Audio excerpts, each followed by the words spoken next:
बोलिए श्री भागवत भगवान की जय। कृष्ण कन्हैया लाल की जय। जडेश्वर महादेव की जय। रामचंद्र भगवान की जय। पवन सुत हनुमान की जय। कुलदेवी मात की जय।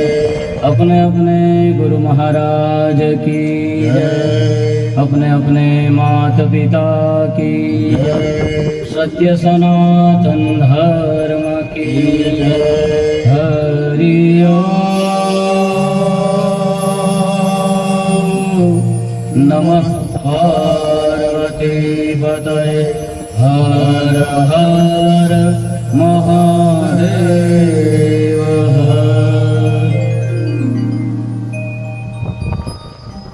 वक्रतुंड महाकाय सूर्यकोटि समप्रभा निर्विघ्नं कुरु मे देवा सर्वकार्येषु सर्वदा। मंगलं भगवान् शंभो मंगलं वृषभध्वज मंगलं पार्वतीनाथ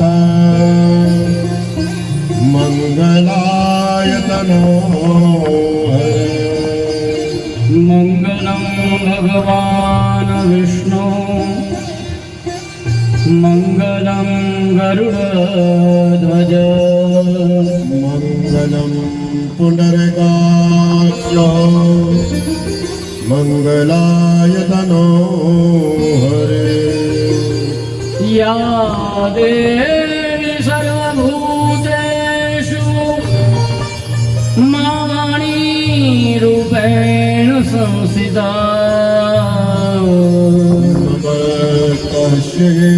नमस्तस्यै नमस्तस्यै नमो नमः। गोपालबालं भुवनैकपालं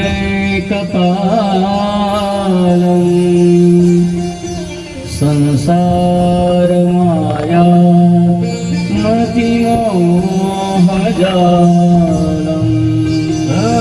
यशो विशालं शिशुपालकालं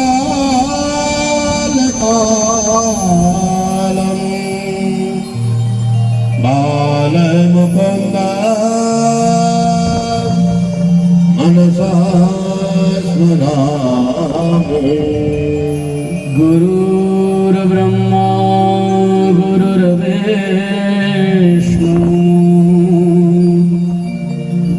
गुरुर्देवो महेश्वर। गुरुर्साक्षात् परब्रह्म तस्मै वस्त्रे गुरुवे नमः। जय गुरुदेव जय गुरुदेव जय गुरुदेव जय गुरुदेव जय गुरुदेव जय गुरुदेव। नमः शिवाय नमः शिवाय नमः शिवाय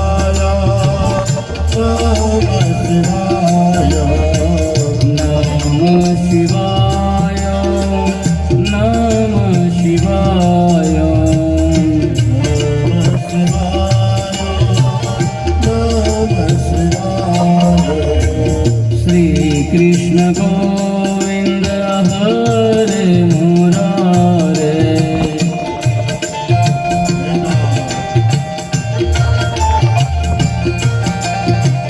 हे नाथ नारायण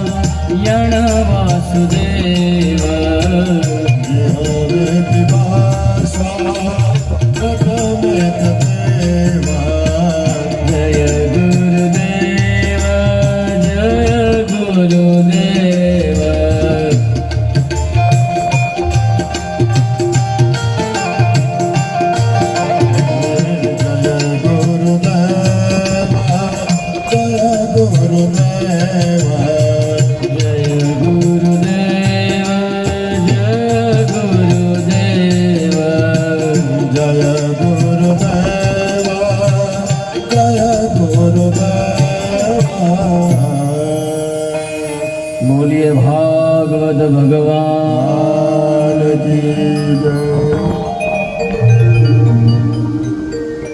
સવારની કથામાં આપણે જોયું પ્રભુ આપણા ઘરે કોઈ પણ અવતારમાં આવે છે આપણે ઓળખી નથી શકતા. હે માનવ વિશ્વાસ કરી લે, સમય બનીને સમજાવું છું. આ દુનિયામાં ઈચ્છાથી અવતાર ધરીને આવું છું. એટલા માટે તુલસીદાસે પણ કીધું છે કે इस संसार में सबसे हिलमिल चाल, न जाने किस रूप में नारायण मिल जाए. અહીંયા ઋષભદેવ છે સ્વધામ પધાર્યા. ઋષભદેવનો ઉપદેશ શું હતો કે મહાપુરુષોની સેવા. મહાપુરુષોની સેવા કરીએ તો આપણા માટે મુક્તિનું દ્વાર છે એ ખુલ્લું થાય. કામીઓનો સંગ એ નરકનું દ્વાર છે. અને મહાપુરુષ કોણ છે? સમાન ચિત્ત, શાંત, સર્વના હિતની જે ચિંતા કરે છે, સદાચાર સંપન્ન હોય એ મહાપુરુષ. સવારની કથામાં જોયું કે ઋષભદેવના 100 પુત્રો થયા, એમાંથી 81 કર્મકાંડી બ્રાહ્મણો થયા. એમણે કર્મકાંડનો માર્ગ લીધો. 9 પુત્રો યોગેશ્વર થયા. 9 પુત્રો છે એ રાજ્યનો અધિકાર પામ્યા. સૌથી મોટો પુત્ર ભરત. આ ભરત છે એ ચક્રવર્તી છે અને મોટો સમ્રાટ ચક્રવર્તી રાજા થયો છે. ભરતજી પૈણ્યા, તેના પુત્રો થયા, દિવ્ય રાજ કર્યો અને પછી નિવૃત્તિનો માર્ગ લીધો. ગંડકી કહેતા ગંગાના કિનારે ઉલો આશ્રમમાં શાલિગ્રામની સેવા કરવા લાગ્યા છે. સાધકે સાધના કરતા કરતા પણ સાવધાન રહેવું જોઈએ, કારણ કે સદગુણ પણ સાધનામાં બાધક બને છે. એમ એક દિવસ ગંડકી નદીની અંદર ઉભા ભગવાન સૂર્યનારાયણને સવારના પોરમાં અર્ઘ્ય આપી રહ્યા છે. આદિત્યસ્ય નમસ્કારમ યે કુર્વન્તિ દિને દિને જન્માંતર સહસ્રેષુ દારિદ્ર્યોક ન જાયતે. ઓમ સૂર્યાય નમઃ, ઓમ ધ્રુણી સૂર્યાય નમઃ, અર્ઘ્યાય નમઃ. આમ ભગવાન સૂર્યનારાયણને અર્ઘ્ય અર્પણ કરે છે. અને એ જ અરસામાં શું બન્યું? કોઈ એક ગર્ભિણી હરણી છે. પ્રસવમાં થોડા દિવસો બાકી છે. એવી એક ગર્ભિણી હરણી છે. એણે જંગલમાં સિંહની ત્રાડ સાંભળી. એને બીક લાગી કે કદાચ મને ફાડી ખાશે. એટલે આ ગંડકી નદીના કિનારે ઊભી હતી. આ નદીને એણે કૂદવા માટેનો પ્રયાસ કર્યો. જ્યાં એણે પ્રયાસ કર્યો, ઠેકડો માર્યો, એમાં બળ કર્યું, તાકાત થઈ. એટલે પ્રસવ કાળે બચ્ચું છે એ બહાર આવી ગયું. બચ્ચાનો જન્મ થઈ ગયો. માં કૂદીને પેલે છેડે જતી રહી. બચ્ચું તણાતું જ્યાં ભરતજી ભગવાન સૂર્યનારાયણને અર્ઘ્ય આપી રહ્યા છે, ત્યાં એના શરીરને આ કોમળ કુમળા બચ્ચાનો સ્પર્શ થયો. અચાનક આ પાણીમાં મને કોઈ સ્પર્શ કરી રહ્યો છે. એટલે ભરતજી પોતે જુએ છે તો બચ્ચું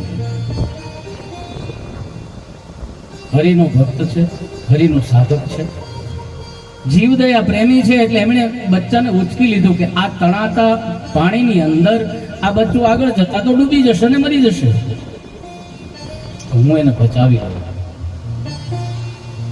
બચ્ચાને ખોળામાં લીધું. બહાર આવ્યા, જોયું કે જો હરણી નજરે પડે તો હરણીની પાસે મૂકી આવું. પણ હરણી સામેના કિનારે જઈ અને જે તાકાત થઈ એનાથી તરફડીને ત્યાં મૃત્યુ પામી. હવે આ બચ્ચાનું શું કરવું? સાધના કરતા કરતા પણ સદગુણ જો છે એ પણ બાધક બને છે. સાધના કરતા કરતા તમારા સદગુણ પણ તમને સાધનામાં બાધક બને છે. ભરતજી હરિ સિવાય કોઈનું નામ લેતા નહોતા, હરિ સિવાય એમને બીજે ક્યાંય જવું નહોતું, છતાં પણ આ હરણનું બચ્ચું આવ્યું, પોતાના સ્પર્શ શરીરને જળમાંથી બહાર કાઢ્યું, પોતાના આશ્રમમાં લઈ ગયા. તાજું જન્મેલું બચ્ચું છે, ભૂખ્યું હશે એમ માની દૂધનો વાટકો ભર્યો. દૂધના વાટકામાંથી પ્યાલીથી થોડું દૂધ લઈ પોતાનો અંગૂઠો છે હરણના બચ્ચાના મુખમાં આપી અને અંગૂઠાની ઉપર થોડું થોડું દૂધ નાખે અને બચ્ચું એમ માને છે કે પોતાની માનો આંચળ છે ને એમાંથી દૂધ આવે છે. બચ્ચું ધીમે ધીમે મોટું થવા લાગ્યું. ભરતજીનું જે મન હરિમાં હતું એ ત્યાંથી હટી ગયું અને હરણમાં જતું રહ્યું.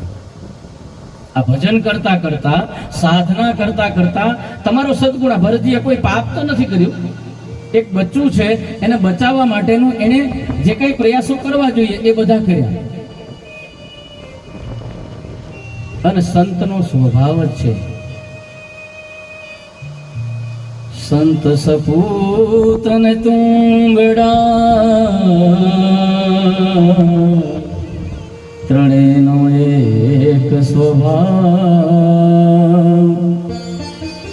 ઈ તારે પણ બોળે નહીં જેનો તાર્યા ઉપર ભાવ. બચ્ચાને તારવા માટે થઈને એને જે સદગુણ પોતાનો છે એનો ઉપયોગ કર્યો, પણ એ સાધનામાં બાધક બન્યો. કારણ કે જે મન હરિમાં હતું એ મન હરિમાંથી છૂટી અને ક્યાં ગયું? હરિમાંથી હરણમાં પહોંચ્યું. બચ્ચું ક્યાં ગયું? હરણે દૂધ પીધું, હરણે ખાધું. બચ્ચું ક્યાં ગયું? ભૂખ્યું હશે. એક સાધના કરતા કરતા પણ આ જીવને સદગુણ પણ બાધક બને છે. આ ભાગવત આપણને આ બતાવે છે. હરણનું બચ્ચું છે ધીમે ધીમે મોટું થવા લાગ્યું. એક દિવસ આ બચ્ચું દોડતું દોડતું જંગલમાં જતું રહ્યું. જે હરિમાં મન હતું એ હરણમાં લાગી ગયું. બચ્ચું ક્યાં ગયું? શોધખોળ કરી, કંઈ મળ્યું નહીં.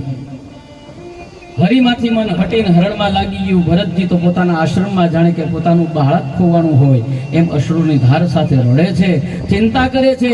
અરે મારું બચ્ચું ક્યાં ગયું? અરે મારું બચ્ચું ક્યાં ગયું? ત્યાં જીવ રૂપી આ દીવામાં દિવેલ ખૂટ્યું. ભરતજીના આયુષ નર્તન અંજલિ ટપકત શ્વાસો શ્વાસ. પાણીનો ખોબો ભરી લે, કેટલી વાર સુધી એમાં પાણી રહેશે? એમ મારીને તમારી જિંદગી આ ખોબું પાણી જેટલી છે એમાંથી રોજ ટીપા પડ્યા જ કરે છે. મને તમને ખબર નથી પડતી. અને આપણે હજી યુગો સુધી જીવવાના હોય એવી લાલસા કરીને બેઠા છીએ. ભગવાનની ભાગવત કથા ગામની અંદર બેઠી છે, પણ આવવા માટેનો આપણી પાસે સમય નથી. આ એક નૌકા છે, તરવા માટેનું સાધન છે ભાગવત રૂપી કથા. આ ગંગા ઈ પણ એક જડેશ્વર મહાદેવે સાનિધ્યની અંદર બેસીને એમ કીધું કે ગ્રામજનો મારા ખોળામાં આજ આળોટવાનો તમને મોકો આપું છું. તમારા ભાગ્ય હોય તો આવો, આળોટી જાઓ. આ ભરતજી છે એના જીવનના દીવામાં દિવેલ ખૂટ્યું, આત્મજ્યોતિ બુઝાય.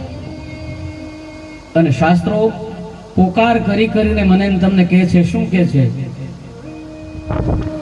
કે આખી જિંદગી કંઈ ન કરી હોય તો કંઈ નહીં, પણ છેલ્લે છેલ્લે પણ જ્યારે છેલ્લી અવસ્થા છે અને આપણને સંતાનોને ખબર પડી જાય કે હવે આ બા કે બાપુજીના છેલ્લા ડચકા છે, ત્યારે પણ જો એની મતિ સુધરે અને હરિની સાથે લાગી જાય તો એ બેડો પાર થઈ જાય.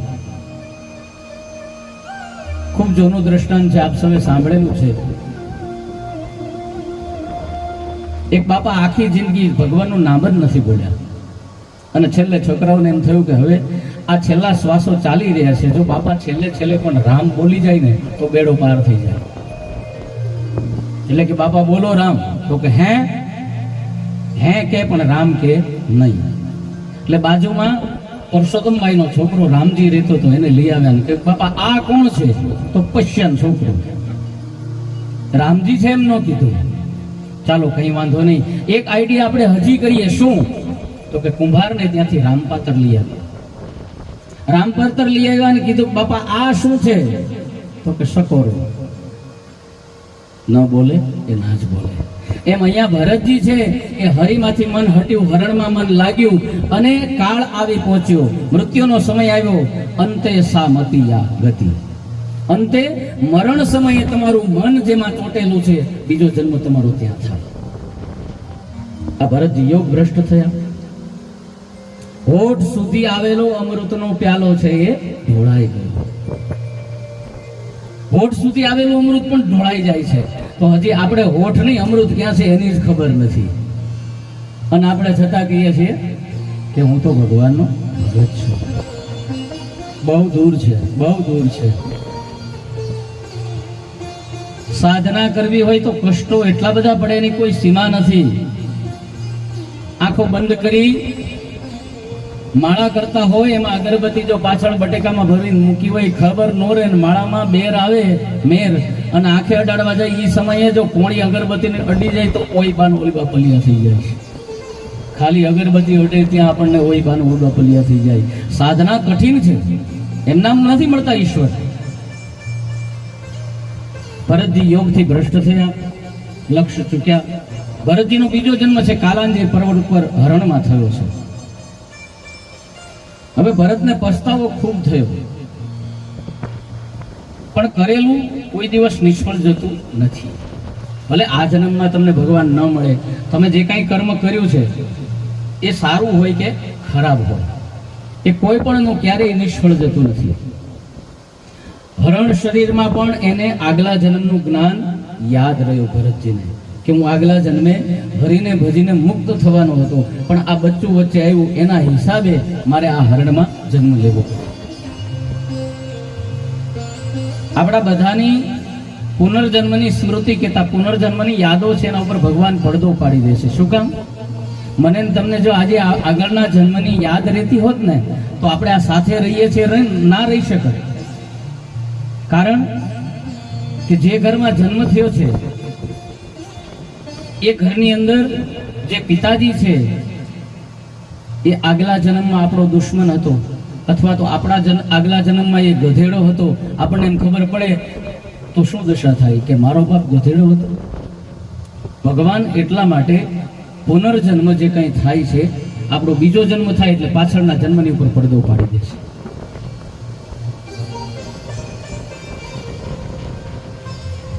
બાપને ખબર પડે કે આગલા જન્મમાં એ દીકરો થઈને જે આવ્યો છે મારો દુશ્મન હતો, તો એ બાપ એને ઉછેરીને મોટો કરે ખરો. એટલે ભગવાન એટલા માટે પડદો પાડી દે છે. સત્કર્મ બહુ જેણે કરેલા હોય તો કદાચ થોડી ઘણી સ્મૃતિ આગલા જન્મની કોઈ જગ્યાએ જોવા મળે છે, કાં તો એનામાં એવા સંસ્કાર આવે કે જેથી કરીને કોઈ એમ કે આગલા જન્મની અંદર તું બહુ પુણ્યશાળી આત્મા હોઈશ, જેથી કરીને આ જન્મને તને આ બધી સુખ સગવડ અથવા તો ભગવાન તરફની જે તને પ્રેરણા છે એ મળી છે. સરિતાના પ્રવાહમાં ઉભા રહી એમણે જે વૃક્ષ શરીરનો ત્યાગ કર્યો, ત્યાર પછી અંગીરા ગોત્રના એક બ્રાહ્મણને ત્યાં ભરતજીનો જન્મ થયો. આ બ્રાહ્મણને ત્યાં જોડલા એટલે એક સાથે જોડિયા બાળક, દીકરો ને દીકરી એમ બે સંતાન થયા. એમાં ભરતજીનો જન્મ થયો. પૂર્વ જન્મનું જ્ઞાન એમનું એમ છે. ઘણાને શંકા પણ થાય છે કે ભાઈ આ બે જન્મ હોય જ નહીં, આપણે બીજા જન્મ માનતા નથી, આ કાંઈ હોય જ નહીં, પુનર્જન્મ જેવી વાત જ નથી. ઘણા લોકો નથી માનતા કે ભાઈ આ જન્મ થયો એ જ સાચી વાત, બાકી આના પેલા કાંઈ હું હતો કે નહોતો કે એની કોઈ સાબિતી ખરી? પણ શાસ્ત્ર આપે છે સાબિતી. જો તું અગાઉ જન્મો નથી તો જન્મ થયા પછી તારી માએ તને ખોળામાં લીધો, ખોળામાં લઈને સ્તન મુખમાં આપ્યું. આ બધી ક્રિયા કોણે કરી? માએ કરી. બાળક જન્મ્યું, પેટ ભરવા માટે થાન બાળકના મોઢામાં આપ્યું, ત્યાં સુધીની ક્રિયા માએ કરી. પણ ત્યાંથી બચ બચ બચ જે ધાવવાની ક્રિયા કરી એ કોણે કરી? હવે આ બાળક તો તાજું જન્મેલું છે, એને કોણે શીખવાડ્યું? એ અગાઉ અનેક વાર જન્મ લઈ ચૂક્યું છે, અનેક માને ધાવી ચૂક્યું છે, એટલે એને ખબર છે કે હું અહીંયાથી મારું પેટ ભરીશ તો હું આગળ જીવી શકીશ. આ તો એક ચાલો આપણી ક્રિયા થઈ કે માં એને જન્મ આપે, ખોળામાં લે, થાન મોઢામાં આવે.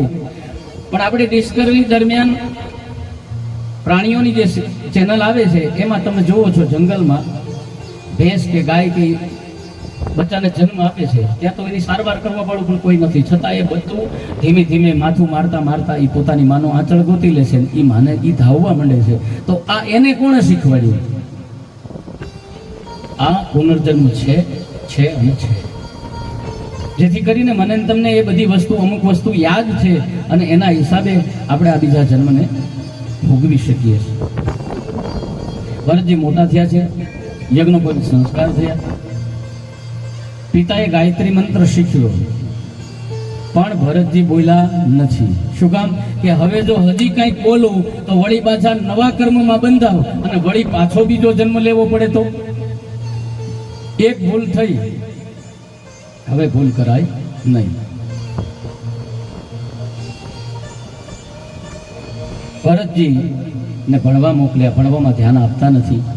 પિતાજી ચિંતા કરે કે મૃત્યુ પામ્યા પછી આનું શું થશે. પિતાને માં બંને મૃત્યુ પામ્યા. ભરત અને તેની બહેન સાવિત્રીમાં સાથે રહેવા લાગ્યા છે. ભાઈઓ ભરતને ખેતનું ધ્યાન રાખવા માટે મોકલે. ત્યાં પણ ભરતજી શું કરે છે? પ્રભુના નામ સિવાય શેમાંય ધ્યાન નથી રાખતા. ખેતરમાં બરોબરનો પાક જામ્યો છે, હવે એ આપણે એને કહીએ ને સાદી ભાષામાં કે વૈયા ઉડાડવા ગયા છે. હવે ભરતજીને વૈયા ઉડાડવા માટે રાખ્યા છે, પણ ભરતજી શું કરે? ભાઈ એ તો ભગવાનનું ભજન કરે છે. ઉલટાનું શું કે રામ કી ચિડિયા રામ કા ખેત, ખાલો ચિડિયા ભર ભર પેટ. રામ કી ચિડિયા રામ કા ખેત, આ ખેત મારું નથી, ચિડિયા રામની, ખેતર રામનું, આ પાક્યું છે એ રામનું છે, ખાવ તમારે પેટ ભર. રક્ષણ કર્યું નથી. ભાઈઓ કંટાળ્યા કે આ તો ચાલો ત્યાં મોકલીએ તો પણ કઈ રક્ષણ કરતો નથી અને મફતનું ખાય છે. ભરતજીને ઘરમાંથી કાઢી મૂક્યા. ભરતજી રાજી થયા કે ચાલો એક બંધન હતું એમાંથી મુક્તિ મળી. જેની દશા જળ જેવી છે એટલે એનું નામ પડ્યું જળ ભરત. અવધૂતની દશા છે, વાળ વધી ગયા, દાઢી વધી ગઈ છે, મેલી ગયેલી પોતરી છે, ખભા ઉપર જાડી જનોય છે. સ્નાન કરે તો કરે, ન કરે તો કેટલાય દિવસો સુધી સ્નાન નથી કરતા. પાણીમાં પડ્યા રહે તો પાણીમાં જ પડ્યા રહે, ખબર નહીં કેટલા કાળ સુધી પાણીમાં પડ્યા રહે. બધાએ એનો ત્યાગ કર્યો, સમાજે એનો ત્યાગ કર્યો કે આ તો ગાંડો છે. ભગવાનની કૃપાથી ભરતજી કહે છે કે સારું છે, કોઈનો સંગાત તો થાય નહીં, કોઈક આવે તો વળી એની સાથે બોલું ને પાછો કર્મમાં બંધાવ, એના કરતા બધાએ મારો ત્યાગ કર્યો એ ઉત્તમ છે. ભરતજી એકવાર જંગલમાં જતા હતા, ત્યાં ભીલોના રાજાએ સંતાન નહોતું એટલા માટે બલિદાન માટે એક પુરુષ પકડ્યો. એ છટકીને જતો રહ્યો. એવામાં ભરતજી ત્યાંથી પસાર થયા, એને પકડી લીધા. આ તગડો છે અને આનું બલિદાન છે ને આપણા દેવીને ચડાવીએ, જેથી દેવી પણ રાજી થશે. સમાજના નિરક્ષર અજ્ઞાની લોકો અંધશ્રદ્ધામાં આ રાચનારા. અંધશ્રદ્ધા તો ઠીક છે, અશ્રદ્ધા કરતાય ખરાબ છે. ભરતને નવડાવ્યા, સારું ખાવાનું આપ્યું, ગળામાં ફૂલડાની માળા નાખી, ચાંદલો કર્યો. જગદંબા મહાકાલીની મૂર્તિની સામે ઊભા રાખવામાં આવ્યા. ખડગવાળા પુરોહિતે કહ્યું કે હું મંત્ર ભણું એટલે તમારે ખડગ મારવાનું. ભરતને માથું નમાવવાનું કહેવામાં આવ્યું એટલે માથું નમાવ્યું, પણ કહેવાથી નહીં, પણ સામે માં જગદંબા ઊભી હતી. એ માં મહાકાળીને વંદન કર્યા.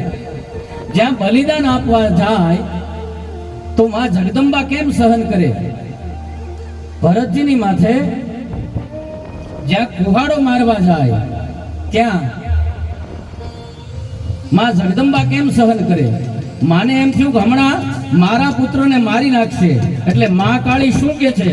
મહાકાળી પાવાવાળી દેવ દયાળી બિરદાળી,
રે જગદંબા તો દોધ રે અને મેં તમારા જપીએ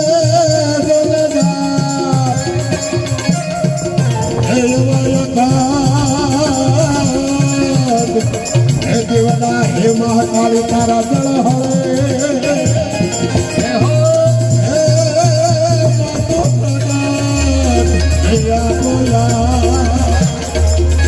નવરાત નવેલી બનિયલ વેલી ભાવ ભરેલી ભભકેલી ખરહટ પર ખેલી કમર કસેલી સંગ સાહેલી બાધેલી પની ચંપક વેલી માળ ધરેલી સોળ સજેલી શણગારી ચામુંડા ચંડી ધ્વજા પ્રચંડી અસુર વિખંડી અવતારી રે માડી અસુર વિખંડી અવતારી રે માડી અસુર વિખંડી અવતારી જોરદાર અવાજ થયો મૂર્તિ એકદમ ફાટી જે મારવા માટે થઈને જગદંબાની પાસે ઉભેલો જે માણસ છે એને ખડગ ઉગામ્યું હતું એ ખડગવાળા માણસને જ માં જગદંબાએ ફાડી નાખ્યો. ભરતની રક્ષા થઈ. હે જનની હે જગદંબા માં તું ખોળે લેજે. વિચાર કરો કે આ ભજન કેટલું ફેમસ છે. બાજુમાં તીતલ ગામ અને તીતલના શાંતિભાઈ ટપાલીની રચના છે. હે જગજનની હે જગદંબા હે માત ભવાની તું ખોળે લેજે. અને ભાવેશ દાદાના નાના સસરા આજે વક્તાના સ્વરૂપમાં અને ગામના ભાણિયાભાઈ સમાન જે વ્યક્તિ છે એટલે એનામાં પંડ્યા પરિવારમાંથી પણ એવા સદગુણો આવ્યા કે જે કથા વાર્તાથી લઈ ગાવાનું એમ સાથે સાથે એમના ધર્મપત્ની જે પૂર્ણાબેન એ પણ ખૂબ સારું ગાય છે. કારણ કે નાનામાંથી જ આ બધી વસ્તુ આવી હોય. પ્રફુલ્લ દવેનો પરિવાર એટલે આ શાંતિભાઈનું બનાવેલું ભજન છે દુનિયામાં કેટલું પ્રચલિત થયું છે. શાંતિ દુર્લભ તારા ચરણે હે માતી મને ખોળે લેજે. આજે ભરતે કેવું નથી પડ્યું કે માતું મને ખોળે લેજે. ભરતજી ત્યાંથી આગળ ચાલ્યા ઇક્ષુમતી નદીના કિનારે આવ્યા. ત્યાં એક ઘટના ઘટી કે સિંધુ સૌરવીર દેશનો રાજા રવગણ છે એ કપિલ ભગવાનના આશ્રમમાં સત્સંગ માટે જતો હતો. હવે રાજા પાલખીમાં સવારી કરતો. પાલખી ઉપાડવા વાળા 4 જણા એમાં એક જણો ભાગી ગયો. હવે રાજાની પાલખી ઉપડે કેવી રીતે એટલે બાકીના 3 જે પાલખી વાળા છે એ કોઈને શોધવા લાગે કે કોઈ એક વ્યક્તિ જો મળી જાય તો વળી પાછા આપણે પાલખી લઈને આગળ ચાલીએ. એમાં આ ભરતજી છે એ નજરે ચડ્યા. ભરતજીને તો કાંઈ કોઈ સાથે કોઈ સંબંધ હતો જ નહીં. ચાલ ભાઈ તારે પાલખી ઉપાડવાની છે એટલે ઉપાડી લીધી. પાલખી ઉપાડી પણ રસ્તામાં જીવજંતુ મરી ન જાય એટલે ચાલવાની જગ્યાએ ઠેકડા મારે. હવે ઠેકડા મારે એટલે પાલખીમાં બેઠેલો પેલો રવગણ રાજા છે એનું મસ્તક ઉપર ભટકાય. એટલે તમે આ કોને લઈ આવ્યા છો? આ કોણ છે? કેમ આવી રીતે પાલખી ચલાવે છે? આ કેમ ઠેકડા મારે છે? મારું માથું ભટકાય છે. પાલખી નીચે ઉતારો. ભરતજીને માર મારે છે. જેમ જેમ માર મારે એમ ભરતજી હસતા રહે છે. ખબર નથી પડતી આપણે આને માર મારીએ છીએ ને હસે છે. ભરતજી હસે છે શું કામ? કે આ નાનકડો એવો રાજા અભિમાન તો જોવું. એને ખબર નથી કે આ તારી પાલખી ઉપાડનારો એક વખતનો મહાન ચક્રવર્તી રાજા ભરત છે, સમ્રાટ છે. આ સંપત્તિ એ બધા માયાનો ફંદ છે. રાજાને વધારે ક્રોધ થયો એટલે વધારે મારવા લાગ્યો એટલે વધારે ભરતજી હસવા લાગ્યા. ત્યારે ભરત વિચારે છે કે આને બાપ દીકરાની જેમ મેં ખભે ચડાવ્યો. બાપ જેમ દીકરાને ખભે ચડાવે એમ આ રવગણને મેં ખભે ચડાવ્યો છે અને એનું જો અભિમાન હું નહીં હણું તો એનું જરૂર પતન થશે. લોકો કહે છે કે જેને ભરતે ખભે ચડાવ્યો એનું પતન થયું.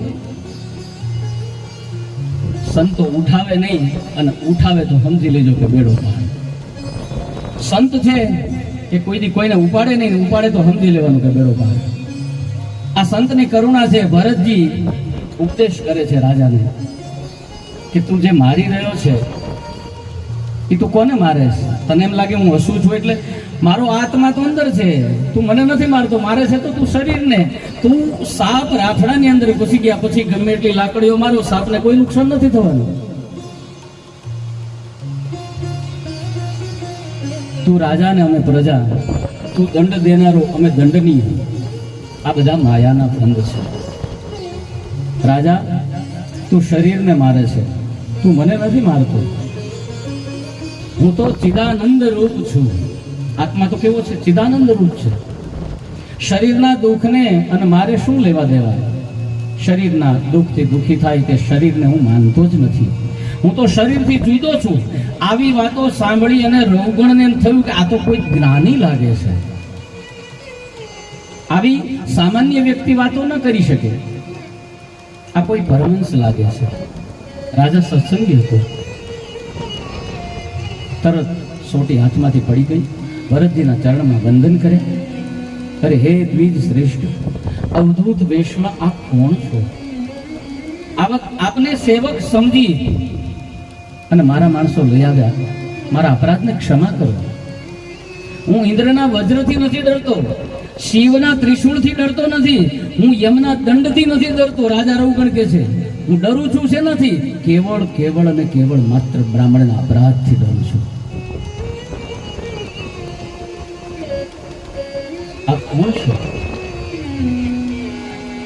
રાજાથી નમ્રતા જોઈ ભરતજી બોલ્યા કે હું પણ તને એ જ પૂછું છું કે તું કોણ છે? ભરત હસીને કહે છે કે રાજા તું તને નથી જાણતો, આપણે આપણી જાતને નથી જાણતા અને અન્યને ઓળખવા નીકળ્યા છીએ. આપણી ઓળખાણ એ જ છે સાચી ઓળખાણ. રાજા આ ભવાટવી છે ને એ બહુ ભયંકર છે. એમાં ભૂલા પડેલા આપણે બંને મુસાફરો છીએ. રાજા તું પૂછે છે હું કોણ છું? તે રાજા ચક્રવર્તી ભરતનું નામ સાંભળ્યું છે? એ તારી સામે ઊભો છે. શું વાત કરો છો? ભરત તો ગંડકી નદીના કિનારે ભગવાનમાં ભળી ગયા. ભરતે કહ્યું એ લોકો માને છે હું એક મૃગમાં આસક્ત થયો, એના કારણે આ મારો બીજો જન્મ થયો છે. માટે સાવધાન રાજા. હે રૌગણ, મહાપુરુષોની ચરણરજ છે, એને મસ્તકે ચડાવાય. કેવળ તપ કરવાથી, યજ્ઞ યાગાદી વૈદિક કર્મ કરવાથી, અન્ન આદિનું દાન કરવાથી એમ બ્રહ્મની પ્રાપ્તિ થતી નથી. આવો જ્ઞાનનો ઉપદેશ આપી ભરતજી છૂટા પડ્યા. જેમ હરણમાં આસક્તિ થતા હરણ થવું પડ્યું, એમ હરણને પણ ભરતનું ચિંતન થતા એને રાજા રૌગણ બનવું પડ્યું. જે ભરત હરણનું બચ્ચું ભાગી ગયું હતું એને પણ એટલો જ એની સાથે લગાવ અને પ્રેમ થયો હતો ભરતજી સાથે. એટલે હરણનું બચ્ચું મર્યા પછી એનો આત્મા પણ ભરતજી સાથે જોડાયેલો હતો. એટલે એ રાજા રૌગણ બન્યો બીજા જન્મમાં.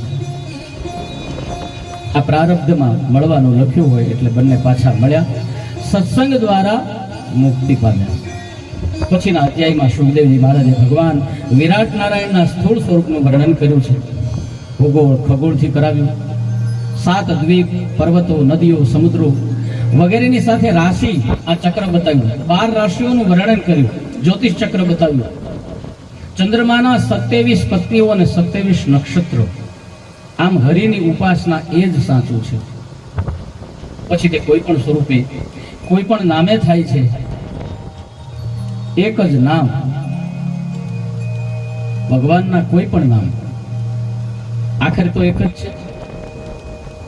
આપણે પાણીને પાણી કહીએ છીએ, ઇંગ્લિશમાં વોટર કહેવાય,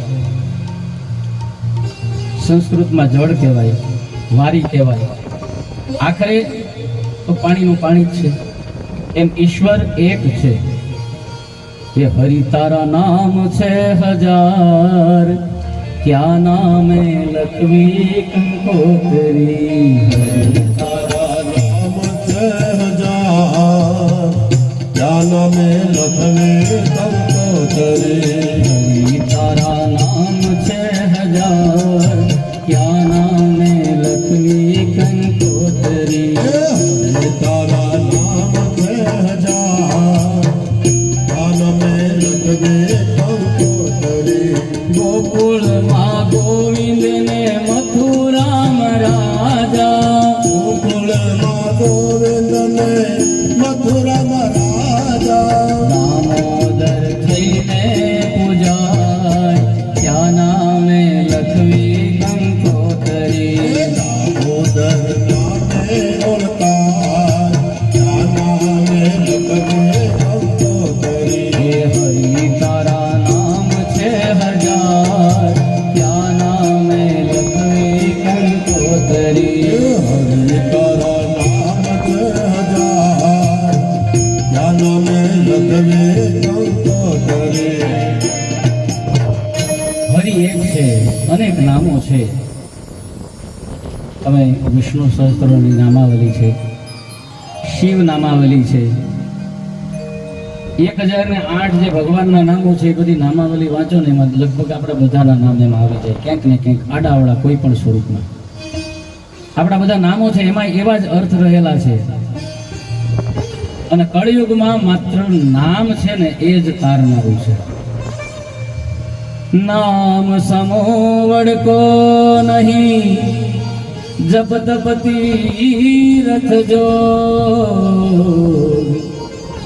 અરે નામ સમો વડકો નહીં, હે જપ તપ તીરથ જો.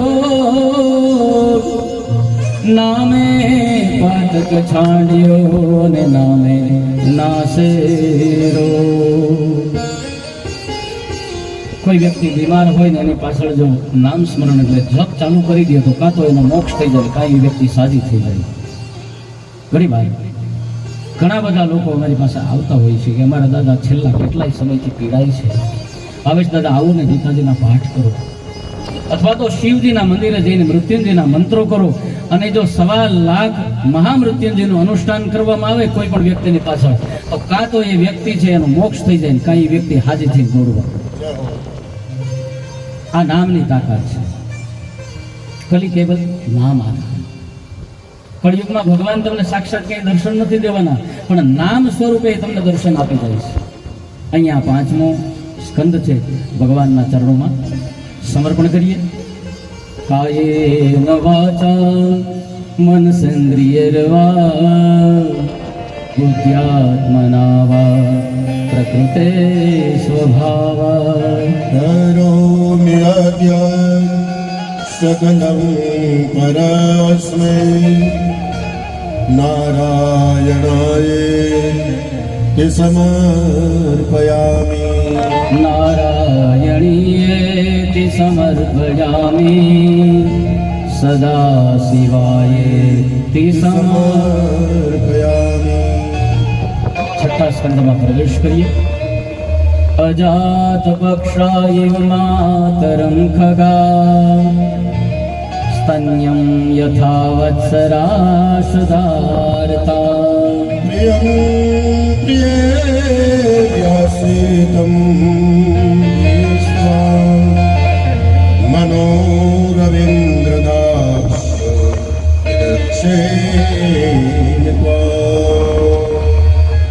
પોષણ લીલા, પુષ્ટિ લીલા, ભગવાનનો ડાબો. સુખદેવજી રાજા પરીક્ષિતને કથા સંભળાવી રહ્યા છે કે પાપ કર્યા પછી નરકથી બચવું હોય તો એક ઉપાય છે, પ્રાયશ્ચિત. મનુસ્મૃતિમાં તો પ્રાયશ્ચિત માટેના વિધિ વિધાન બતાવ્યા છે. પણ ભગવાન કહે છે કે ભાગવત ધર્મ એમ કહે છે કે અહીં વિધિ વિધાનને મહત્વ નથી, તો પ્રાયશ્ચિત કેવી રીતે કરવું? એના માટે કોઈ વિધિ નહીં, પણ કરેલી ભૂલોનો પસ્તાવો એટલે પ્રાયશ્ચિત. હા પસ્તાવો વિપુલ ઝરણું સ્વર્ગથી ઉતર્યું છે. પાપી તેમાં ડૂબકી દઈ પુણ્યશાળી બને છે. પસ્તાવો કરવો, કેવો પસ્તાવો કરવાનો? સવારમાં જ કરેલા પાપનું પ્રાયશ્ચિત કરવાની ભાવેશ દાદાએ ખૂબ સરસ વાત કરી. કચ્છનો કાળો નાગ જેસલ જાડેજો પાપ કરવામાં પાછો વાળીને જોયું નથી. જેને ગુરુ મળે ને અને એ જ્ઞાન આપે ત્યારે એ માણસને સમજાવે. ભાભીએ મેણું માર્યું કે તોળી ઘોડી તોળા દે નાગ અને તોળી તલવાર. તું જો કચ્છનો કાળો નાગ છે ને કાળો કેર વર્તાવ્યો છે અને તારામાં જો તું કહે છે કે હું મર્દ છું, જો મર્દ હોય તો આ ત્રણ વસ્તુ તું લાવીને બતાય.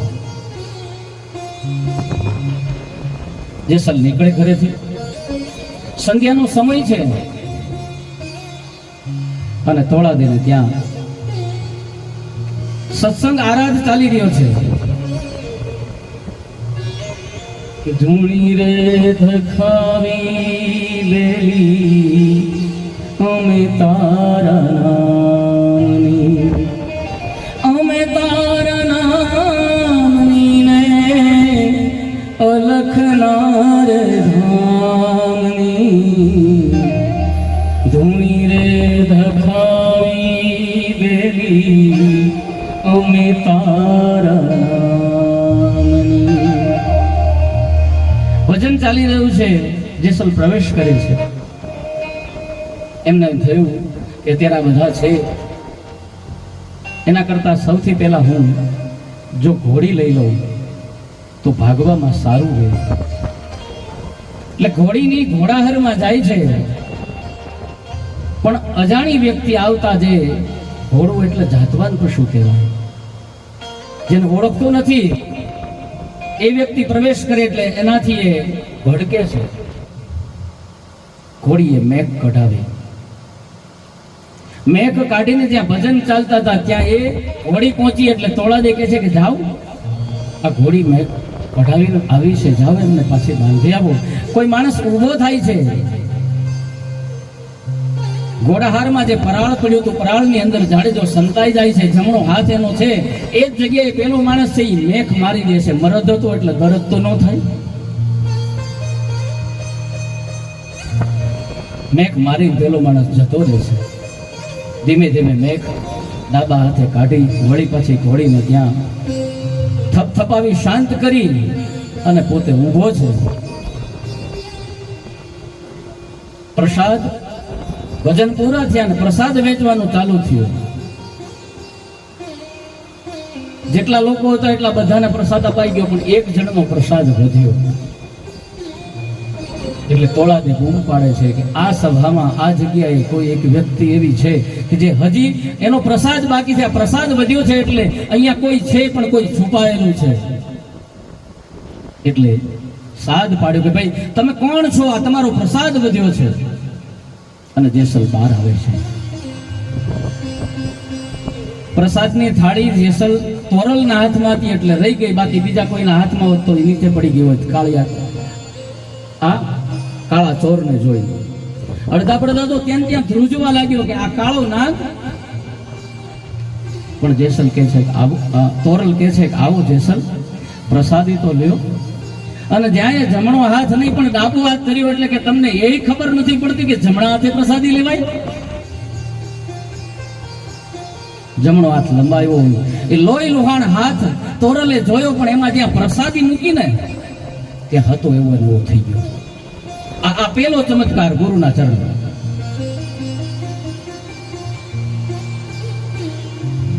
જે માણસ કોઈથી ડરે નહીં, જેને મૃત્યુની બીક નથી, એ માણસ આજ ખાલી આ લોહીના ટીપા પડતા હતા ને જે એને દુઃખ થતું હતું એ ખાલી પ્રસાદ મૂકવાથી બંધ થઈ ગયું એટલે સ્તબ્ધ બની ગયો. આનામાં કંઈક તો તાકાત છે, આ કંઈક કોઈક વસ્તુ જુદી છે.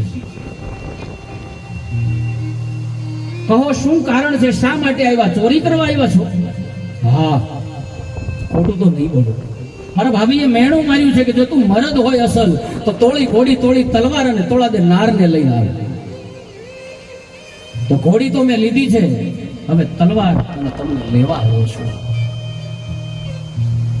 તોળાની કે છે કોઈ વાંધો નહીં. સાસડિયાને પૂછી લીધું. એને ખબર હતી કે આ તારવા જાય છે, એટલે એને પણ મંજૂરી આપી દીધી કે ખુશીથી જાઓ. તોળી ઘોડી, તોળી તલવાર અને તોળાદને લઈને ચાલ્યો. આપ સૌ એ ભજનથી વાકેફ છો. ઘોડી આમથી તેમ થવા લાગી.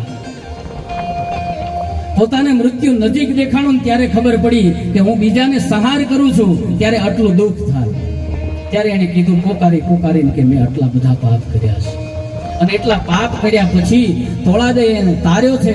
તાર્યા પછી પણ આ જે સમાજની અંદર સમાજ એનાથી ડરતો હતો, એ સમાજમાં એને શું કર્યું કે આ એક અઠવાડિયાના કપડા ભેગા કર્યા છે, જાઓ જેસલ નદીએ ધોવા માટે તમારે જવાના છે.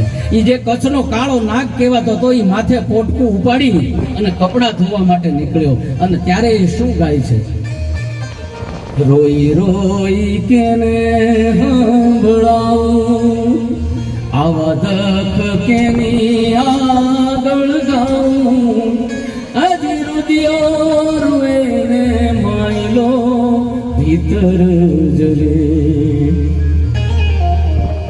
અમેરે હતા રે થોડી રાણી, ઘણી વેલ તુંડા.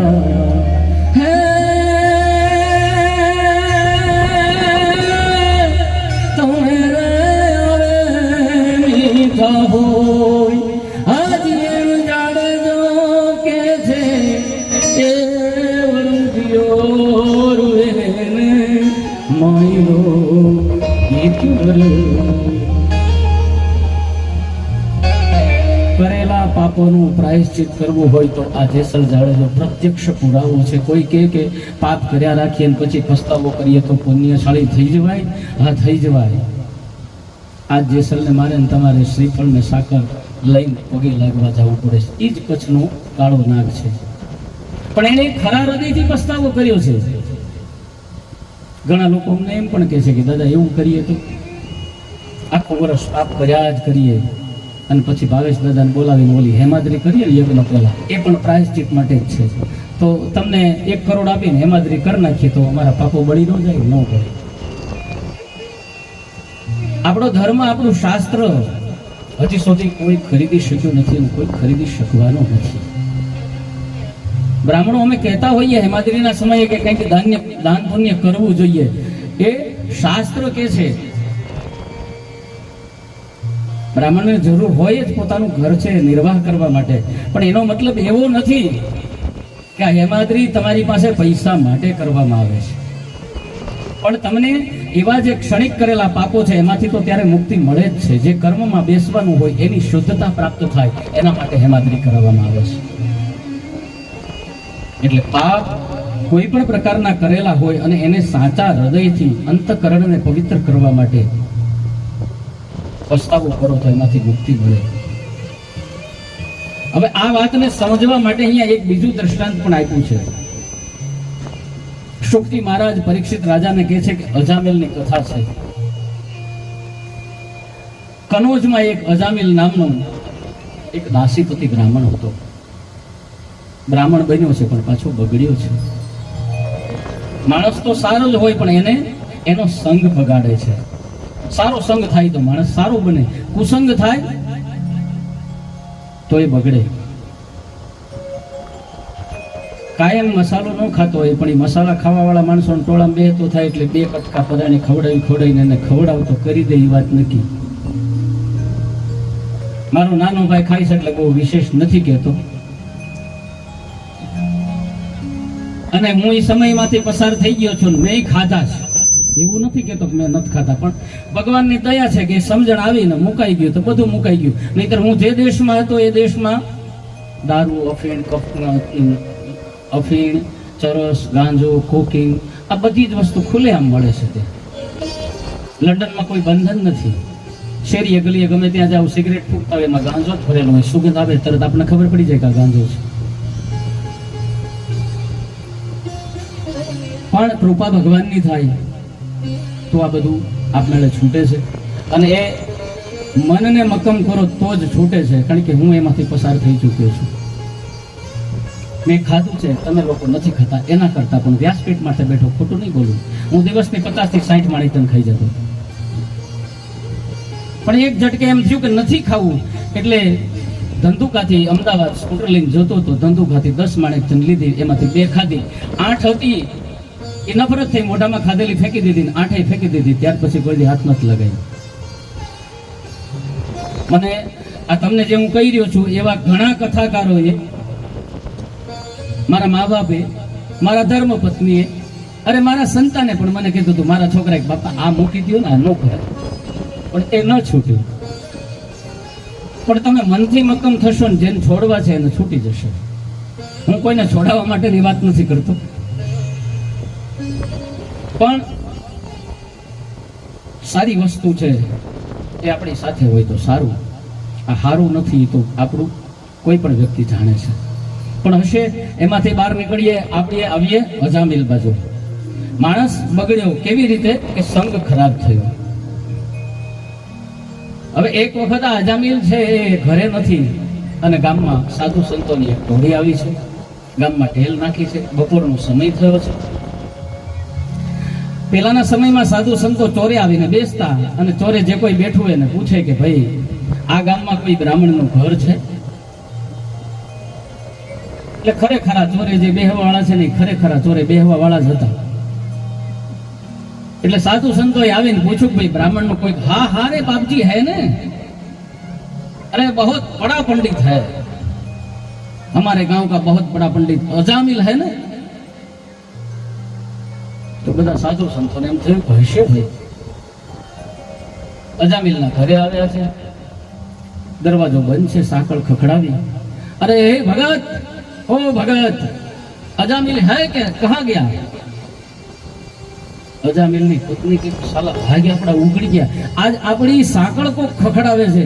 હરામ છે જો કોઈ દી કોઈ એની ડેલી ની સામું જોવે તો. એટલો ખતરનાક માણસ હતો, એની સાંકળ કોઈને ખખડાવવાની તાકાત હોય ખરી? અજામિલ ની પત્ની ત્યાં ગઈ, દરવાજો ખોલે તો સંતોના દર્શન થયા. ખરેખર ભગવાને અમારા ભાગ્ય ઉઘાડ્યા. આવું સંતો આવ્યા છે. કીધું કે અમને ચોરે જે સંત ભક્તો બેઠા હતા એમણે કહ્યું કે અજામિલ બડા પંડિત હે અને ભક્તનું ઘર છે એમ માનીને અમે તમારા ઘરે આવ્યા. પણ હા બાપજી, હું તમને કહું ને કે તમે જલ્દી જલ્દી ભોજન પ્રસાદી કરી અને જલ્દી વિદાય લ્યો, કારણ કે મારા ઘરવાળા છે થોડાક માથાના ફરેલા છે. સાધુ સંતોએ હા પાડી.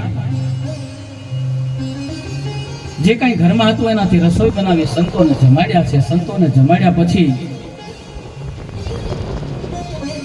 અજામિલની સ્ત્રી છે એમ કહે છે કે તમે હવે રજા લો બાપજી, પણ તું એમ કહે છો કે તારો પતિ માથાનું ફરેલો છે, તો જેના ઘરે અમે સંતો ભોજન લઈએ અને એના ઘરમાં જો કોઈ દુઃખ હોય ને એને દૂર ન કરીએ તો અમે સંતો નહીં. પત્ની બહુ સમજાવે છે કે બાપજી તમને એની ખબર નથી, તમે એને ઓળખતા નથી, એ લાકડી લઈને તમને મારશે. સંતો કહે છે કે જેનું ભોજન ખાધું એની કદાચ લાકડી ખાવી પડે તો પણ અમે તૈયાર છીએ, પણ આજે આ તારા ઘરનું કલ્યાણ કરવું છે, વાત 100%ની. અને અમારે દક્ષિણા તો જોશે ને જોશે. સાધુ બ્રાહ્મણને ઘરે બોલાવીને જમાડ્યા પછી દક્ષિણા આપવી જોઈએ. તો અમારે દક્ષિણા જોશે, અને દક્ષિણા અમે સ્ત્રી પાસેથી નહીં લઈએ, અમારે તો તારા ઘરવાળા પાસેથી જ જોઈએ છે. આ બાજુ જે ચોરે બેઠા હતા ને, જેને એના ઘરે મોકલ્યા હતા ને, એ લોકો પાછા શોધતા અજામિલ જ્યાં હતો ત્યાં પહોંચ્યા. એટલે સાંભળ્યું છે કે તું તો હમણાં ભગત થઈ ગયો છે. એટલે અજામિલ કે ભાઈ મને કેમ ભગત કયો છે? અરે તારા ઘરે તો 4-5 સાધુડા છે, એ જમે છે, હમણાં અમે તો સાંભળ્યું તું તો ભગત થઈ ગયો છે. પેલો દોડતો ઘરે આવ્યો. ક્યાં છે સાધુડા? લાકડી લીધી હાથમાં. સાધુ સંતો કહે છે કે ભાઈ ભાવથી પ્રેમથી તારા ધર્મપત્ની એમને જમાડ્યા છે, આ બધા જમાડી દીધા ને, નીકળો હવે. તો કે નહીં, દક્ષિણા લીધા સિવાય અમે અહીંથી નીકળશું નહીં. અરે બાપજી, દક્ષિણાની ક્યાં વાત કરો છો? આ ધોકો જોવો છો? તમને એક પડશે તો હમણાં તમારી દક્ષિણા બહાર નીકળી જશે. તમારી પાસે છે એ પણ હું લૂંટી લઈશ, તમે મને ઓળખતા નથી.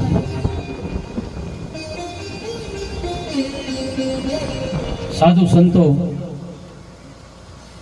કહે છે દક્ષિણા જોઈએ છે પણ એમાં અમારે પૈસા નથી જોતા. તો શું જોઈએ છે? તો કે તારી પત્ની અત્યારે ગર્ભવતી છે અને એને જે બાળક આવે ને એનું નામ તું નારાયણ રાખજે. ઓહો, બસ આટલી જ વાત છે. હા ચાલો હવે નીકળો. સાધુ સંતો જતા રહ્યા. થોડા સમય પછી અજામલની ત્યાં બાળકનો જન્મ થયો. બાળકનો જન્મ થતાની સાથે સાધુ સંતોએ કહ્યું હતું એટલે પત્નીએ યાદ રાખ્યું હતું. અજામિલને કહ્યું કે આપણને સાધુ સંતોએ આનું નામ નારાયણ રાખવાનું કહ્યું છે. નારાયણ નામ રાખ્યું છે. ગમે એટલો ખરાબ બાપ હોય પણ દીકરો તો વાલો હોય ને.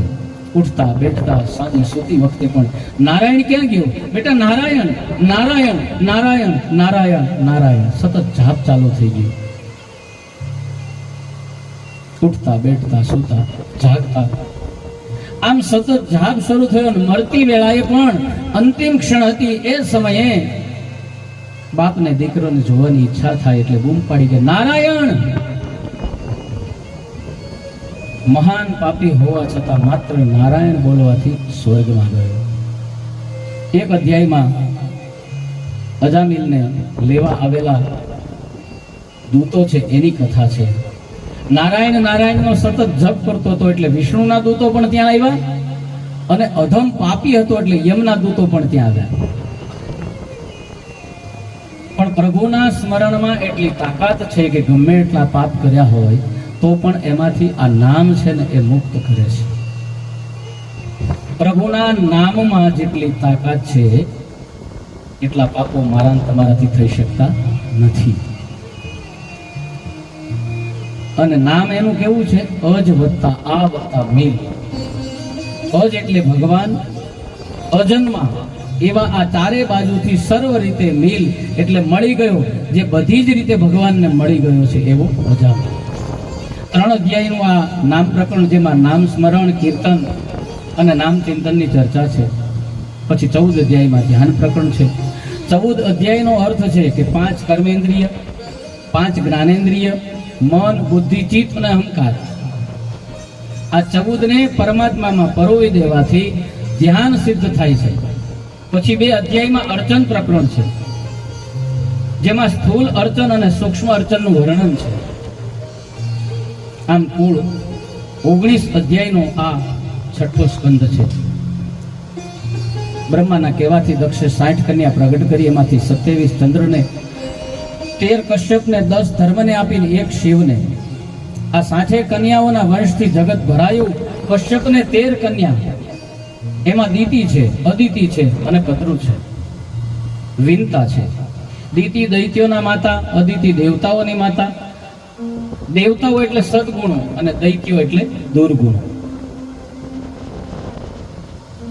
માં નહીં માતુ પિતા નહીં દેવા, માં નહીં માતુ પિતા નહીં દેવા, સાધન સર કરાવહી સેવા, સાધન સર કરાવહી સેવા, ઇનકે આચાર્ય ભવાની, ઇનકે આચાર્ય ભવાની, તે જાને હું નિશિચર પ્રાણી, તે જાના નિશિચર પ્રાણી.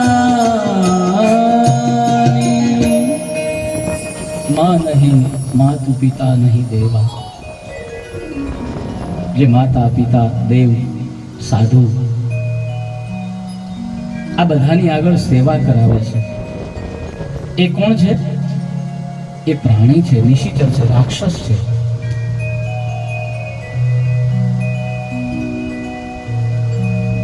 દેવો અને દૈત્યોની વચ્ચે સંઘર્ષ થયો છે. દેવગુરુ બૃહસ્પતિ, દૈત્યોના ગુરુ શુક્રાચાર્ય છે. અભિમાનમાં ગુરુ વંદના ભૂલવાથી ઇન્દ્ર દેવતાઓ સહિત બધા દુઃખી થયા. બૃહસ્પતિ અંતર ધ્યાન થયા છે. ગુરુનું અપમાન થાય એટલે ગુરુ પછી બેસે નહીં. ગુરુ વગરના દેવતો એ દુઃખી થવા લાગ્યા, દૈત્યોના ઉપર હાવી થયા. જીવનમાં જ્યારે પણ અભિમાન આવ્યું એટલે કે સમજો કે પતન. દેવતાઓ પરાજિત થયા છે, દર દર ભટકવા લાગ્યા. હવે શું કરીએ? બ્રહ્માજીની પાસે ગયા છે, સ્તુતિ કરી છે. બ્રહ્માજીએ ઉપાય બતાવ્યો કે સદગુરુ વગર જીતી ન શકાય. દેવતાઓ તોષ્ટાના પુત્ર વિશ્વરૂપ પાસેથી નારાયણ કવચ મેળવ્યું અને આ નારાયણ કવચ દ્વારા ફરીથી વિજય પ્રાપ્ત કર્યો. એકવાર વિશ્વ યજ્ઞ કરતા, એકવાર વિશ્વરૂપ યજ્ઞ કરતા ત્યારે દૈત્યો પણ એ યજ્ઞ ભાગ માંગ્યો. તેથી જેનું નામ વિશ્વરૂપ છે તેવા વિષ્ણુ સ્વરૂપ જે સમસ્ત જગતને એકરૂપ જુએ છે, તેને દૈત્યોને યજ્ઞ ભાગ આપવાનું શરૂ કર્યું. અને તેથી ઇન્દ્રએ ગુરુનું મસ્તક કાપ્યું. તેથી બ્રહ્મ હત્યા લાગી. આ બ્રહ્મ હત્યાને 4 ભાગમાં વહેંચી નાખવામાં આવી. એક ભાગ સ્ત્રીને, એક ભાગ વૃક્ષોને, એક ભાગ પાણીને, ચોથો ભાગ પૃથ્વીને, સ્ત્રીને રજસ્વલા, વૃક્ષમાં ગુંદર, જળમાં શેવાળ અને પૃથ્વીમાં ખાડો. એ બ્રહ્મ હત્યાના ભાગો છે અને વેચી નાખવામાં આવ્યા. બદલામાં 4 જણાને વરદાન મળ્યા. વિશ્વરૂપ મરતા તેના પિતા ત્વષ્ટા ઇન્દ્રને મારી નાખે તેવો દીકરો થાય એ માટે યજ્ઞ કરે છે. ઇન્દ્ર શત્રોર વિવર્ધસ્વ મા ચિરં જહી વિદ્વિષમ. ઇન્દ્ર શત્રો વિવર્ધસ્વ. વૈદિક મંત્રો છે ને બોલવામાં ધ્યાન રાખવું પડે. એ મંત્રને બોલવામાં થોડી ભૂલ થાય તો અર્થનો અનર્થ થઈ જાય. અહીંયા ઇન્દ્ર મરે એવો દીકરો ઉત્પન્ન કરવાનો હતો, મંત્ર બોલવામાં ભૂલ થઈ, જેને સ્વરને ટૂંકાવવાનો હતો ત્યાં એણે લંબાવી દીધો અને જેથી કરીને ઇન્દ્રના હાથે મરે એવો દીકરો ઉત્પન્ન થયો.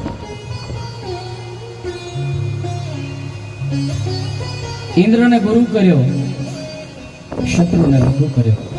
તેથી ઇન્દ્રના હાથે મરે એવો દીકરો. એટલે કોણ થયું ઉત્પન્ન? તો કે વૃત્રાસુર.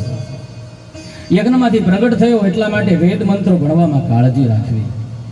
આ વૃત્રાસુર પ્રગટ થતા પિતાની આજ્ઞાથી આ રાક્ષસે સેના તૈયાર કરીને ઇન્દ્રની સાથે યુદ્ધ કર્યું. દેવોના સર્વ અસ્ત્ર શસ્ત્રોને ગળવા લાગ્યો. આ વૃત્રાસુર બહુ જ બળવાન હતો, માર્યો મરતો નહોતો. વળી દેવતાઓ પાછા પ્રભુના શરણમાં. સંકટ સમયની સાંકળ પ્રભુ જ છે.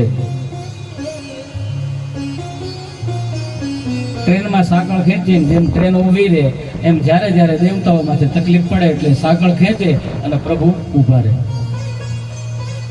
સુખ મેં સુમિરન ના કરે, दुख में करे हर कोई, जो सुख में सुमिरन करे तो दुख कहां से हो.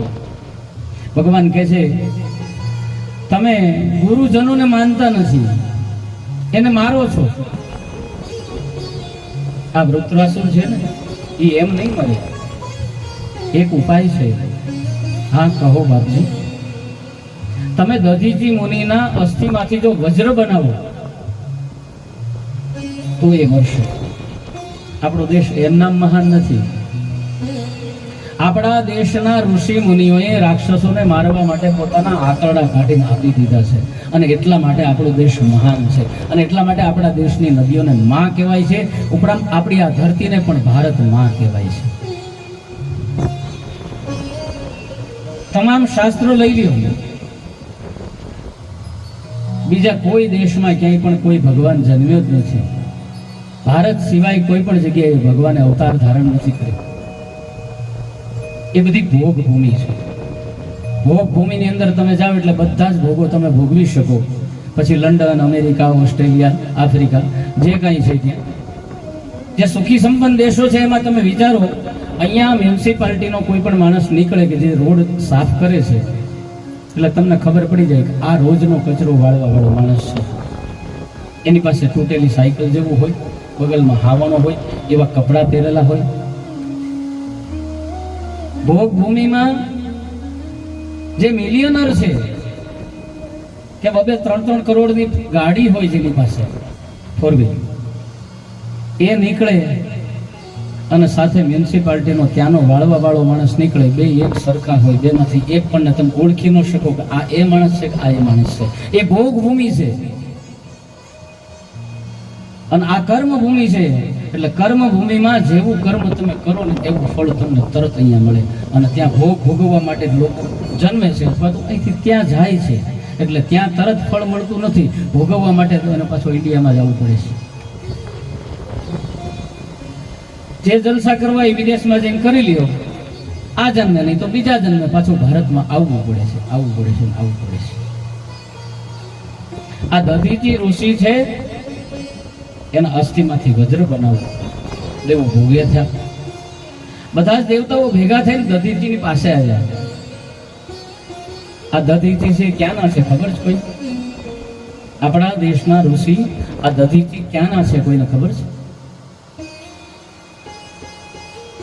નથી ખબર. એની પાછળનું કારણ એક જ વસ્તુ છે કે આપણા ધર્મને આપણે શિક્ષણમાં મૂક્યો નથી. પાઠશાળાઓ છે તો એ ખાલી બ્રાહ્મણ માટેની જ છે. ત્યાં કોઈને બીજાને શીખવા જવું નથી. આ તો હવે એમ થયું અમારા બ્રાહ્મણો કે હવે બીજા કોઈનામાં નહીં શીખવાડીએ. હું કામ? કારણ કે વ્યવસાય થયો એટલે. પણ આવી કથામાં પણ આ બધું સાંભળવા મળે છે, પણ આપણી પાસે એક ટાઈમ નથી. અને કથામાં જાય તો કોણ જાય? જેની અવસ્થા થઈ ચૂકી છે એ જ કથામાં જાય. હવે ઈ સાંભળીને શું કરશે? ઈ મોક્ષ મેળવશે પણ બીજાને કોઈને આપી નહીં શકે. યુવાનની જરૂર છે. જે 20 વર્ષ પછીનો જે માણસ છે, જે પુરુષ સમજી શકે છે, એને આપણો ધર્મ જાણવાની, આપણા આ શિક્ષણની, આપણા આ સંસ્કૃતિની એને જાણવાની જરૂર છે. આજથી લગભગ 7 કે 8 વર્ષ પહેલા એક વિડીયો જોયો હતો. એમાં 10 કે 11 વર્ષના 2 બાળક હતા. એમાં એક આપણા બાળકને પૂછવામાં આવ્યું કે રામ કોણ? તો કે નથી ખબર. અને એક મુસ્લિમ યુવક હતો, એને પૂછવામાં આવ્યું એના ધર્મ વિશે. એને એક પણ પ્રશ્નનો જવાબ નથી આવ્યો, એવું નથી બન્યું. અને આપણો બાળક છે ત્યાં માયકાંગલો થઈને ઊભો હતો, એને એના ધર્મની ખબર નથી. કઈ રીતે મારો ને તમારો આ ધર્મ ટકશે? અઠવાડિયામાં એક દિવસ તો એવો નક્કી કરવાનો કે દર કોઈ પણ વાર નક્કી કરો, મારા બાળકને આંગળી પકડીને હું મંદિરે લઈ જઈશ, મંદિરે બેસીશ, કોઈ પણ એક ધૂન, કોઈ પણ એક મંત્ર શીખવાડીશ. અને હું તો કહું છું જડેશ્વર આવો તો વધારે સારું. એ બાને તમને કસરત પણ થઈ જશે, ચાલવાનું પણ મળી જશે, ખાધેલું પીધેલું પચી જશે, ડાયાબિટીસ વગેરે રોગ નહીં થાય. અને મહાદેવ જેના સાનિધ્યમાં બેસો એટલે મેં તમને કીધું કાલે કે કોઈ નહોતું ત્યારે હતું, કોઈ નહીં હોય ત્યારે હશે, ને આજ આ બધું છે તો પણ છે. એમાંથી જ ઉત્પન્ન થાય ને એમાં જ બધું લય થાય છે. એની પાસે જો આવશો તો અવશ્ય કદાચ એક દિવસ એની દ્રષ્ટિ પડી જશે તમારા બાળક માથે, તો એ જે બનવાનું છે એના કરતા શું બની જશે નક્કી નહીં થાય. આ જરૂર છે. આપણે કોઈ રાજકારણમાં માનતા નથી, પણ અત્યારે થોડોક ધર્મ માટેનો એક રસ્તો કંઈક ખુલ્લો થયો છે આવું આપણને દેખાય છે. આપણા શિક્ષણમાં થોડો ઘણો પણ ધર્મ પ્રવેશ કરી રહ્યો છે, એ બહુ સારી બાબત છે. આપણા દેશનું હિત થાય, આપણા હિન્દુનું હિત થાય, એના માટે કોઈક વિચારે છે. આખી દુનિયાની અંદર તમે જો તો આપણું વર્તુળ કેવડું, કેટલા આપણે છીએ? બહુ ઓછી સંખ્યા. હું તો કહું છું કે જે સરકારની અંદર પહેલા નિર્ણય લેવામાં આવ્યો હતો કે અમે બેન અમારા 2, પણ હવે એવો નિર્ણય વહેલા મોટો લેવો પડશે કે અમે બેન અમારા 5. કારણ કે નહીંતર આપણે ઓછા થઈ જઈશું. કોઈકની સામે ઉભા રહેવા માટે તમે 25 જણા હોય ને સામે 5 જણા હોય તો તમારી તાકાત થશે. બાકી તમે 25 હશો ને સામે 500 હશે તો આપણે શું કરશું? આપણે એને શરણે થવું પડશે. અને એ દિવસો દૂર નથી કે મારી તમારી નજર સામે આપણી સ્ત્રીઓના બળાત્કાર થતા હશે. જાગવાની જરૂર છે. ક્યાં સુધી સૂઈ રહીશું? આપણે કોઈનો વિરોધ નથી કરતા, માત્ર ને માત્ર આપણે જ જાગવાનું છે. આ દધીચી ઋષિ ક્યાંના છે? તો કે દધીચી ઋષિ આપણા ગુજરાતના છે. અને ગુજરાતમાં પણ ક્યાંના છે? તો કે અમદાવાદના છે, સાબરમતી નદીના કિનારે છે. આ દેવતાઓ જ્યારે મુશ્કેલીમાં મુકાણા ત્યારે એક ગુજરાતનો ઋષિ છે, એને પોતાના આંતડા કાઢીને આપી દીધું કે જા વૃત્રાસુરને આનેથી મારો, એ મરી જશે. આ ગુજરાતની તાકાત છે. અને આજે દુનિયામાં એટલા માટે ગુજરાત છે ને એ ગુંજી રહ્યું છે. કોઈ પણ જગ્યાએ જાઓ ગુજરાતી છે એનો ડંકો જ વાગતો હશે. માત્ર ભારત નહીં પણ ગુજરાતમાં. ભારત છે એ બધી જગ્યાએ ડંકો વાગે છે, પણ ગુજરાતી જેટલો તો નહીં નહીં ને નહીં. એ પછી સામાન્ય માણસ હોય કે આપણા દેશનો કોઈ સંત હોય, એ ગુજરાતમાંથી જે સંત બની ગયો છે એ દુનિયાની અંદર ડંકો વગાડે છે. તો આવા દેવતાઓ સાબરમતી નદીના કિનારે આવે, દધીચીને સ્તુતિ કરી. અચાનક કોઈ આપણા આંગણે આવે અને સ્તુતિ કરવા લાગે એટલે આપણને ખબર તો પડી જાય કે આને કંઈક ગરજ છે. કોઈ દિવસ સામો મળે તો રામ રામ ન કરતો હોય, ઓચિંતાનો ઘરે આવે ને આહા હા તમે છો કઈ છો ભાઈ, આહા કેટલા કેટલા વખાણ કરવા લાગે એટલે સમજી લેવાનું કે આમાં કંઈક છે. દધીચી સમજી ગયા. પરોપકારી દધીચી કહે છે કે તમારા વખાણથી નહીં, પણ તમને જેણે મોકલ્યા છે ને, આ મારા અસ્થિ હું તમને આપું છું, એ તમારા વખાણ કરવાથી નથી આપતો, પણ તમને કોણે મોકલ્યા છે? તો ભગવાને મોકલ્યા છે. એના મોકલવાથી હું તમને આ અસ્થિ આપું છું. અસ્થિમાંથી વજ્ર બનાવી આ વૃત્રાસુરની સાથે યુદ્ધ શરૂ થયું. યુદ્ધ કરતા કરતા જે વૃત્રાસુરે ઇન્દ્ર સાથે સંવાદ કર્યો, પ્રભુની સ્તુતિ સાંભળી અને રાજા પરીક્ષિતને પ્રશ્ન થયો કે રાક્ષસ અને વળી પાછો ઈ તમારી સ્તુતિ કરે? એટલે શુકજી તેના પૂર્વ જન્મની કથા સંભળાવે છે કે પૂર્વે ચિત્રકેતુ નામનો આ રાજા હતો અને કૃતકૃતિ વગેરે એને ઘણી રાણીઓ હતી, છતાં સંતાન નહોતું. તેથી અંગીરાના આશીર્વાદથી સુખ અને દુઃખ આપનારા પુત્રો થયા છે. આ કૃતિકાને પુત્ર થયો એટલે શોકોના માન ઘટ્યા છે. એટલે પેલા છોકરાને ઝેર પાઈને મારી નાખ્યો. આ જો એ સમયમાં બધું હતું, અત્યારે છે એની કોઈ નવાઈ નથી. રાજા દુઃખી થયો. તે જ સમયે અંગીરા અને નારદ પધાર્યા. અંગીરાએ ઘણું સમજાવ્યું છતાં ન સમજ્યો. ત્યારે રાજાની સામે તે પુત્રના જીવને બોલાવવામાં આવ્યો અને કહ્યું કે લે, તું જેના માટે રડી રહ્યો છે, પુત્ર પુત્ર કરી રહ્યો છે, આ એ પુત્રનો આત્મા અહીંયા આવ્યો છે, આ જીવ આવ્યો છે, આને મળ. રાજા પુત્ર પુત્ર કરતો દોડ્યો તો પેલો જીવ બોલ્યો, કોણ? કોનો પુત્ર? કોણ પિતા? હું તો જીવ છું. આ આત્મા જે છે ને એને કોઈ માં કે બાપ નથી હોતું, અને જો માને બાપ હોત તો એ અહીં રોકાઈ શકત. આ શરીર છે એને માને બાપ છે. એટલે આ જીવ કે છે કે હું તો કોઈનો દીકરો નથી, મારે કોઈ બાપ નથી, હું તો જીવ છું. અને આ તું એક વખતની વાત કરે છે, મારે તો આવા અનેક જન્મો થયા છે. દેવર્ષિ નારદના સમજાવવાથી વૈરાગ્ય લાગ્યો. મૃત્યુ પછી એ ગંધર્વ ચિત્રકેતુ થયો અને શિવ નંદાથી અસુરીઓની જન્મ્યો. ભગવાન શિવની નિંદા કરી. અને હજી આજના કાળમાં પણ હું કહું છું કે જે શિવની નિંદા કરે છે એને કોઈ જગ્યાએ સ્થાન નથી, કોઈ પણ જગ્યાએ નહીં. નરકમાં પણ એના માટે સ્થાન નથી. કારણ કે જે ઉત્પત્તિનું સ્થાન છે, જે લયનું સ્થાન છે, મને તમને મોજ કરાવવાનું સ્થાન છે, એની નિંદા કોઈ પણ માણસ કરે. મેન સ્વિચ હોય એ તમે બંધ કરી દો તો શું થાય? આ મેન સ્વિચ છે.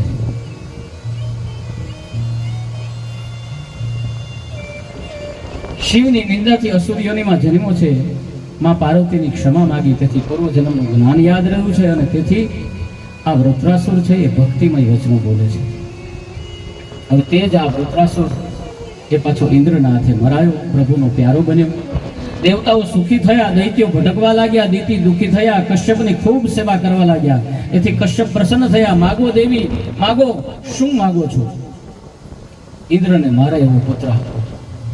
કશ્યપે કપાળ ફૂટ્યું. અરે આ બંને પત્નીના છોકરાઓ અંદરો અંદર ઝઘડી મરે છે, લડી મરે છે. આ બે બહેનો હોવા છતાં ઝઘડ્યા કરે છે. આમાં મારે નિરાશ ક્યાંથી? કશ્યપે કહ્યું કે સારું દીતી, તને એક વચન આપું છું. આ માણસ ધારેલું તો નરમાંથી નારાયણ થઈ શકે. તારે આ એક વ્રત કરવાનું છે. પુંસંવનન વ્રત 12 મહિનાનું છે. જેને પણ કરવું હોય, જેમને સંતાન પ્રાપ્તિ કરવી છે અને સારા બાળકની પ્રાપ્તિ કરવી છે, એમણે પુંસંવનન વ્રત કરવું જોઈએ. વિશેષ માહિતી ભાવેશ દાદાને મળજો કે પુંસંવનન વ્રત કેવી રીતે કરવું, એ તમને પૂરેપૂરી માહિતી આપશે. આ નિયમપૂર્વક વ્રત કરીશ ને તો ઇન્દ્રને મારે એવો પુત્ર થશે, પણ જો વ્રતનો ભંગ થશે તો ઇન્દ્રનો બંધુ કહેતા ભાઈ એવો પુત્ર થશે. દ્વિતીય વ્રત લીધું. ઇન્દ્ર સેવા કરવા આવ્યા. ખબર છે કે માસીબા મને મારવા માટે દીકરો માગે છે, એટલે કપટ ભાવથી સેવા કરવા આવ્યા છે. આ વ્રતનો ભંગ થતો નથી. વર્ષ પૂરું થવા આવ્યું છે. ઇન્દ્રને ચિંતા થવા લાગી. પણ એકવાર દેવે બોલાવેલી એવી માતા દીતીએ સાયંકાળે અજીઠા મોઢે સૂઈ ગયા છે. વ્રતના નિયમમાં ભંગ થયો. ઇન્દ્ર પોતાની શક્તિ વડે દીતીના ઉદરની અંદર પ્રવેશી અને આ ગર્ભના 7 ટુકડા કરી નાખ્યા. છતાં ગર્ભ મર્યો નથી. વળી 7 બીજા 7 ટુકડા કર્યા, એટલે 49 થયા. છતાં ગર્ભ મર્યો નહીં. આ અર્ચનનો, આ વ્રતનો આવો પ્રભાવ છે. વ્રત પૂર્ણ કર્યું એટલે દીતીએ એક સાથે 49 પુત્રોને જન્મ આપ્યો.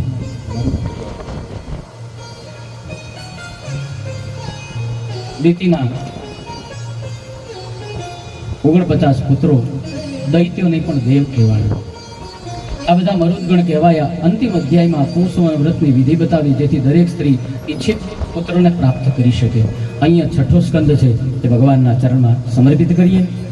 કાયેન વાચા મનસેન્દ્રિયર્વા બુદ્ધ્યાત્મના વા પ્રકૃતિ સ્વભાવ કરોમિ યદ્યत् સકલં પરસ્મૈ નારાયણાયેતિ સમર્પયામિ.